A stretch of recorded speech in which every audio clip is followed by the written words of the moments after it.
Hello, I'm Paolo, a photographer and videographer here in Charleston, South Carolina.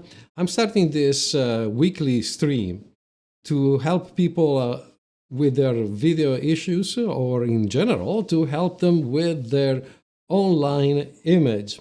And today I'd like to talk with you about a very interesting issue that I see often. Hold on a second, I'm going to adjust my monitor here. Perfect. A problem I see all the time on videos published on LinkedIn and Facebook. I'm specifically talking about videos from professional people, people working in all kinds of professional fields who now more than ever are using video either with streaming or maybe creating video clips with their phone, and then they're publishing on several platforms. Now, that is a wonderful initiative, and I encourage you to take advantage of that as much as possible. The issue is that often the videos are of a very low quality, and I know that when I see this, people think, well, I'm just using my phone with the latest HD settings. I just bought this, the images are great. There is a caveat, though, and that is regarding the other 50% of the video, which is not the image, it's the sound. So that's the reason why I'm using my headphones today, because if I don't hear exactly what I'm streaming, then I might not be in sync with my message. So the sound is incredibly important. Think about this. George Lucas, the creator of Star Wars, he founded companies like ILM, Industrial Light and Magic, the top name in special effects for movies in Hollywood.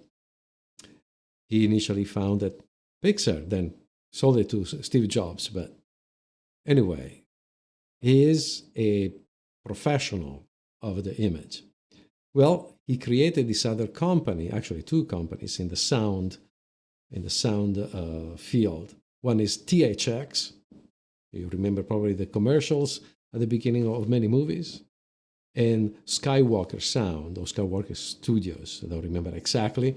But he is obsessed with the sound. Sound is 50% of the image. Believe it or not, it really is.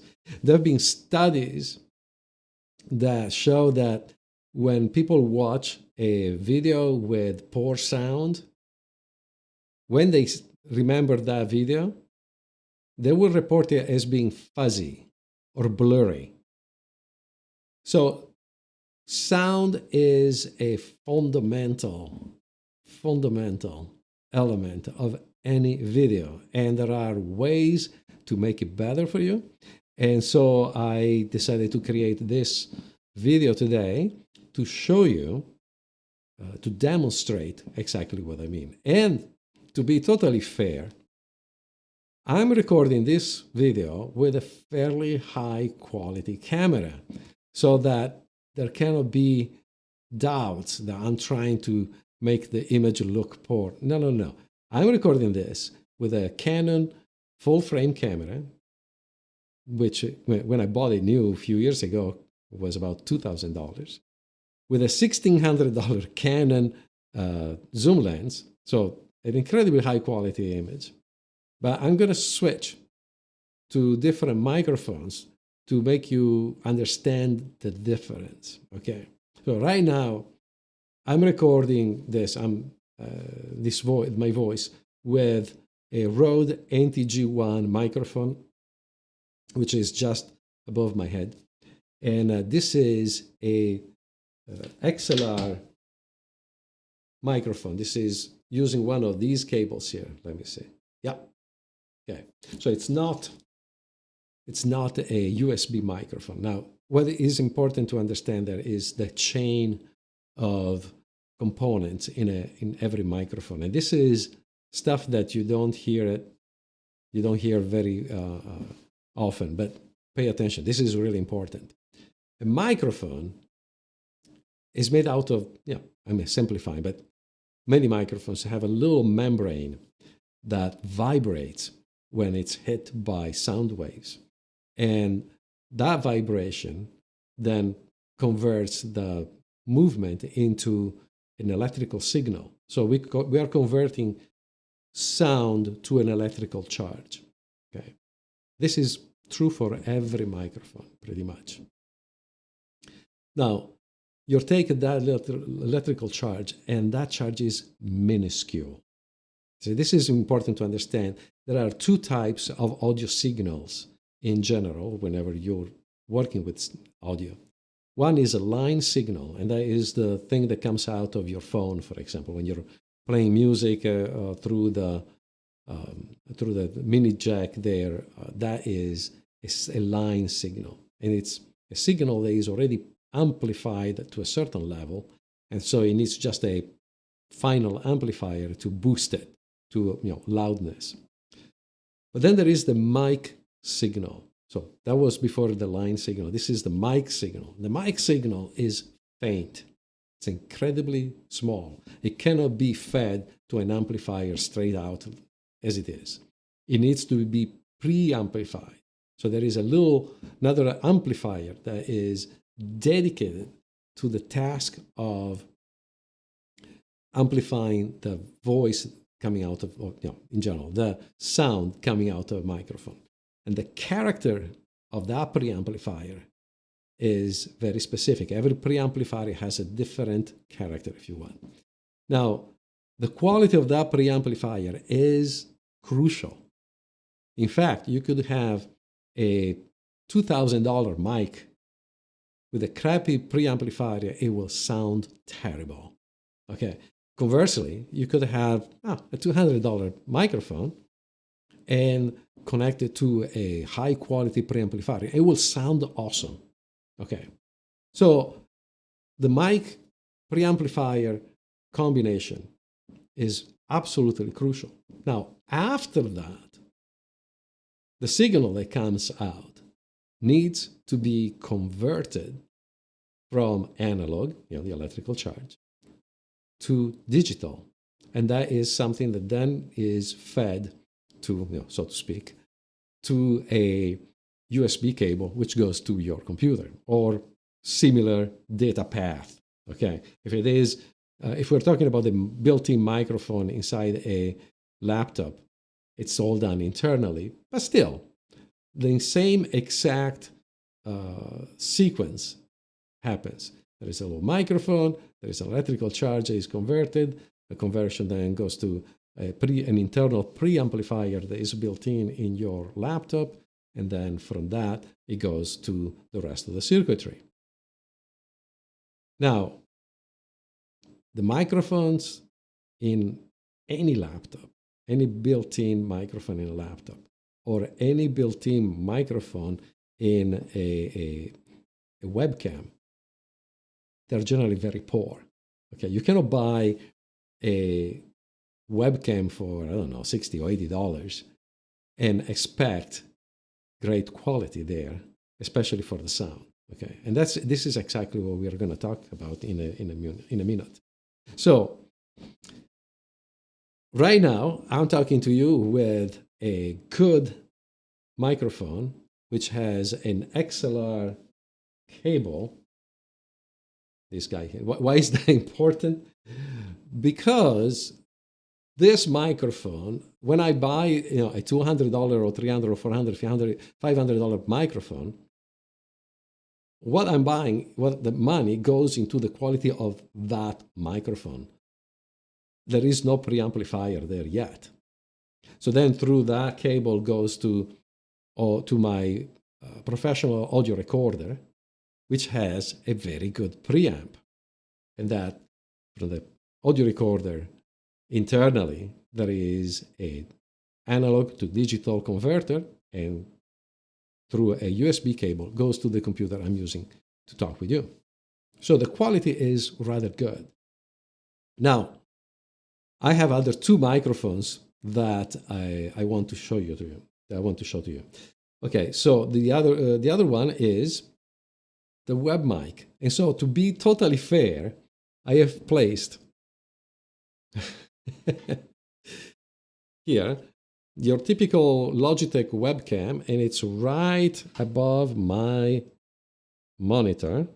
You can see it a little bit in the frame of the camera. I'm going to just move it away a little bit. Okay, so it is positioned in the typical placement for a webcam. Okay, and so this is my mic. Now we're going to switch to the other microphone. Let me just make sure. I want to have my mixer in view so I can. Yeah, perfect. So I'm going to switch to that camera, and you'll hear it in a second. And this is the camera. Oh my God, this is so crappy. This is the typical sound that you would hear from a webcam and from the built-in microphone in any camera. And there are two issues here. First of all, this is terrible because it's just a very poor combination of teeny tiny microphone with the bare bones preamplifier, and just horrible. Second, the microphone is far away from me, which doesn't help. The microphone has to be fairly close to your voice to sound good.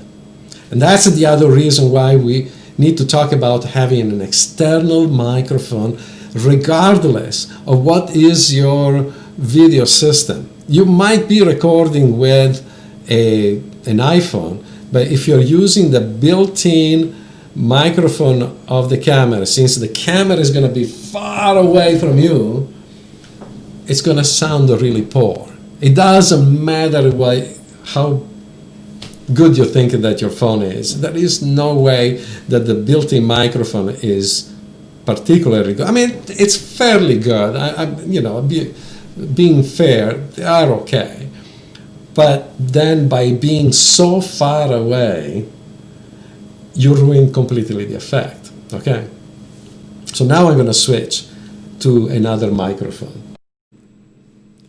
And this is the Blue Yeti microphone that I have here. So let me just show you.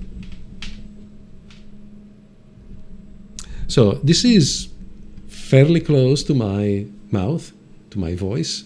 And so it doesn't matter the camera is out there, the microphone is right here.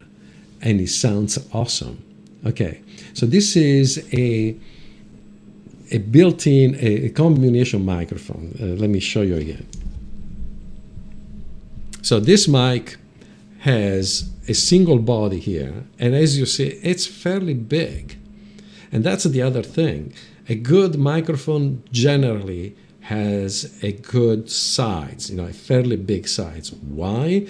Because it improves the type of membrane, the type of sensor, if you want to call it that way, that is used.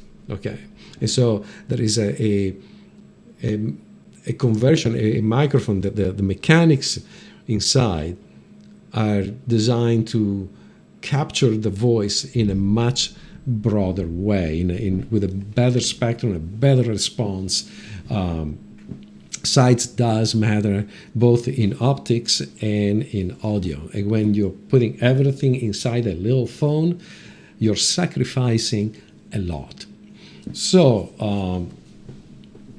this microphone has both the microphone and the preamplifier inside, and it's actually fairly decent.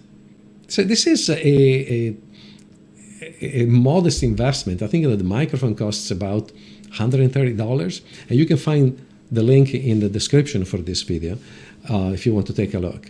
So it's not a huge investment.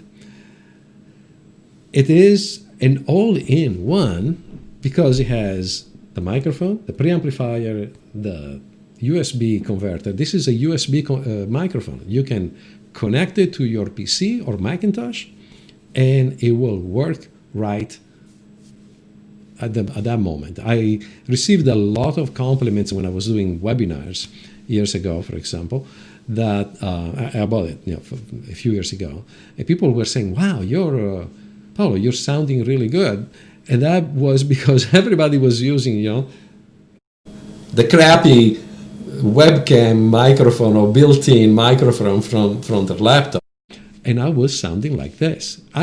There are no cuts. I'm live here. You can hear it, and so I'm only switching in my mixer between one microphone to the other.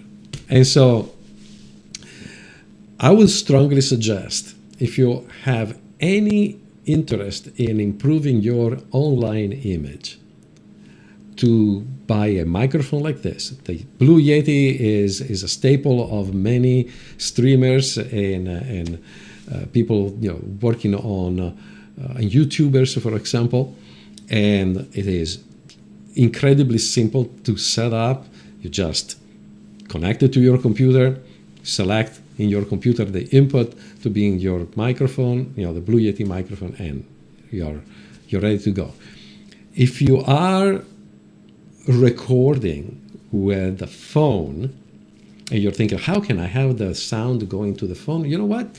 You could be recording with a phone, the image, and with a mic, with a Yeti mic on the computer, and then edit your final result together, synchronizing the sound from the Yeti mic to the sound that you receive from the microphone. Then in the final product, you just you mute the sound from the phone. You just use it for synchronization. That's what we call scratch sound in editing, and that's a perfectly good technique. And I would say, go ahead and you can use it right now. Or there are microphones that you can connect to your iPhone and still allow you to have the microphone close to you and the phone away from you so that it can frame you correctly. But in general, I would say, with the Blue Yeti, you're getting a really good product. The other components that I suggest are the shock mount, which is this frame here, and the desk mount, because you don't want the microphone to be on the table, because otherwise every time you type something, people will hear tum tum tum tum tum. It's very easy to transfer those sounds through the table.